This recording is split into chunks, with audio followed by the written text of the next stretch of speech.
Hello, I'm Father Bob Warren, a Franciscan Friar of the Atonement, and I'd like to share with you the story of St. Anthony of Padua. St. Anthony has a special place in our history. The friars have always turned to St. Anthony in our times of need, asking him to intercede with Almighty God on our behalf.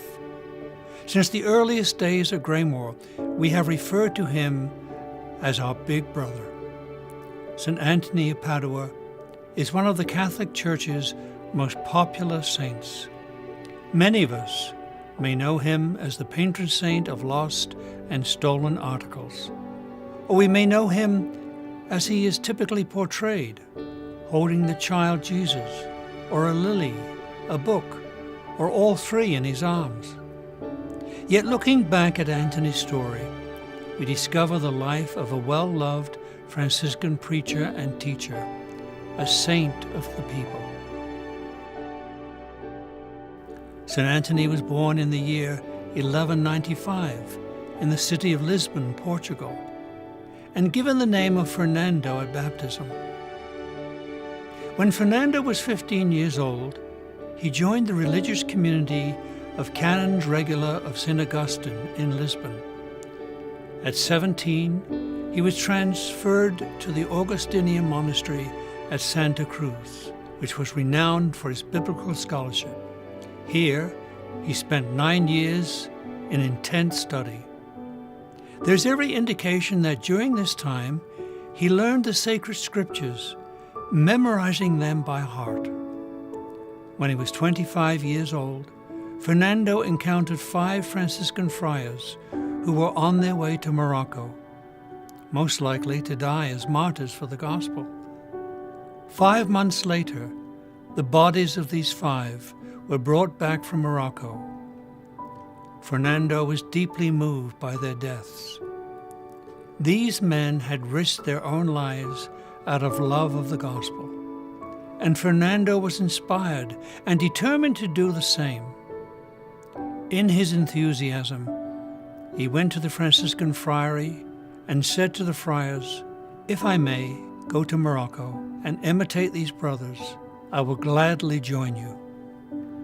Soon after, with the reluctant permission of his Augustinian superior, he joined the friars, taking the name Anthony after the patron saint of the friary, St. Anthony of the Olives. True to their promise, the Franciscans allowed Anthony to go to Morocco to be a witness for Christ, and if necessary, be a martyr as well. However, God had other plans for this generous young man. Soon after arriving in Morocco, he became seriously ill, and after several months, realized he had to go home.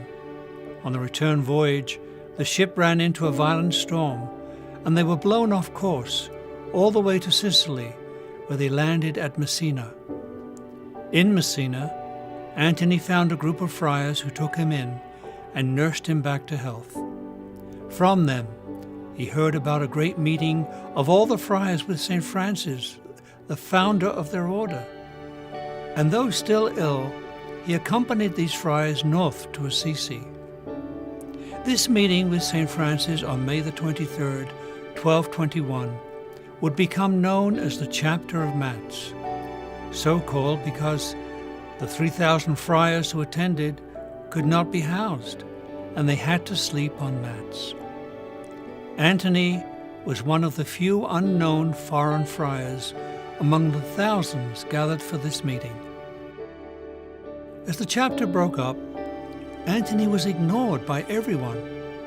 None of the provincials really wanted this foreign friar, who for some reason did not seem to impress anyone. However, when it came time for all the friars to leave, he caught the attention of one provincial from the north of Italy, who sent him to a small hermitage. In this small fraternity, he lived a simple life, doing menial tasks like cleaning, gardening, setting tables, and washing dishes. He was known at the time only as a simple brother who lived cheerfully among his brethren in contemplation and fraternity, in poverty and joy. This time lasted for a period of 12 months. Perhaps we would never have heard of St. Anthony if he hadn't gone to an ordination of some Dominicans and Franciscans in 1222. It seems that the person who had prepared the sermon for the ordination didn't make it, and so the provincial asked that one of the Franciscan friars give a short sermon. As it turned out, Anthony was asked to give a few simple words. Anthony stepped forward and began to speak in a simple, artless way. Yet the fire within him became evident as he continued to speak. His deep knowledge was unmistakable, but his holiness was what really impressed everyone there. Now he was exposed, and his quiet life of prayer and penance at the Hermitage was exchanged for that of a public preacher. Francis heard of Antony's hidden gifts, and soon he was assigned to preach in northern Italy.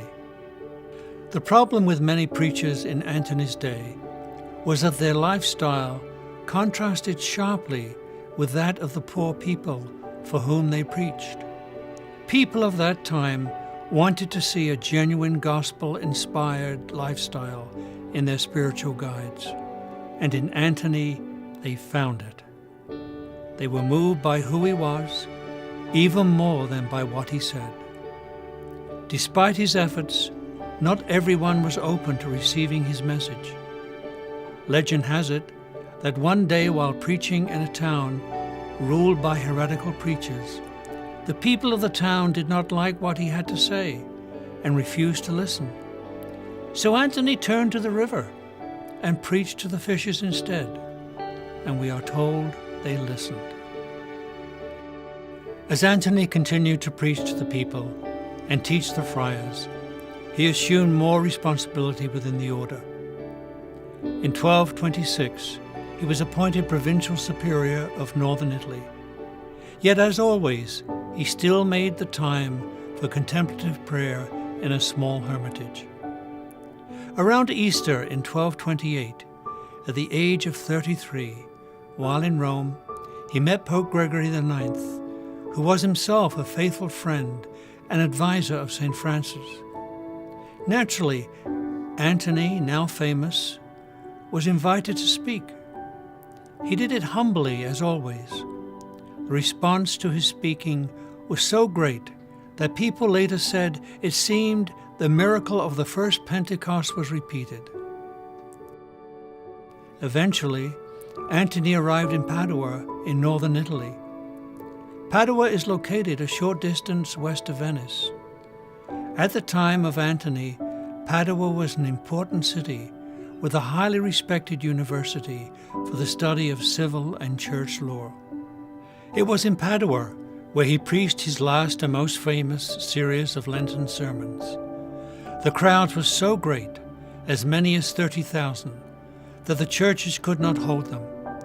So he often preached in the town squares or open fields where greater numbers could gather. People waited all night to hear him. He needed a bodyguard to protect him from the crowds, some armed with scissors, waiting to snip off a piece of his habit as a relic or souvenir. The great amount of energy he expended during the 40 days of Lent in 1231 left him exhausted. So after Easter, he escaped to a little town near Padua to rest. But upon seeing death coming close, he asked to return to the city he loved. As it turned out, he was physically unable to make it back to Padua and had to stop at the town of Arcilla. At Arcilla, he received the last sacraments and died in peace. He was only 36 and had been a Franciscan for about 10 years. The tradition of devotion to St. Anthony of Padua began almost immediately upon his death on June 13, 1231. Thousands came to view his body and attend his burial. Anthony's grave immediately became a place of extraordinary devotion and numerous miracles. Within less than 1 year of his death, Pope Gregory IX declared him a saint. In 1946, Pope Pius XII officially declared St. Anthony a Doctor of the Church. To this day, St. Anthony of Padua is one of the Catholic Church's most revered and popular saints. This is evidenced by the fact that year after year, the Friars of the Atonement welcome thousands of pilgrims to St. Anthony's Shrine here at Graymoor in Garrison, New York. We hope that by sharing with you the story of the life of our beloved St. Anthony, you will grow in your appreciation of him and of all the saints. In the spirit of my fellow Franciscan, St. Anthony of Padua, may God bless you always.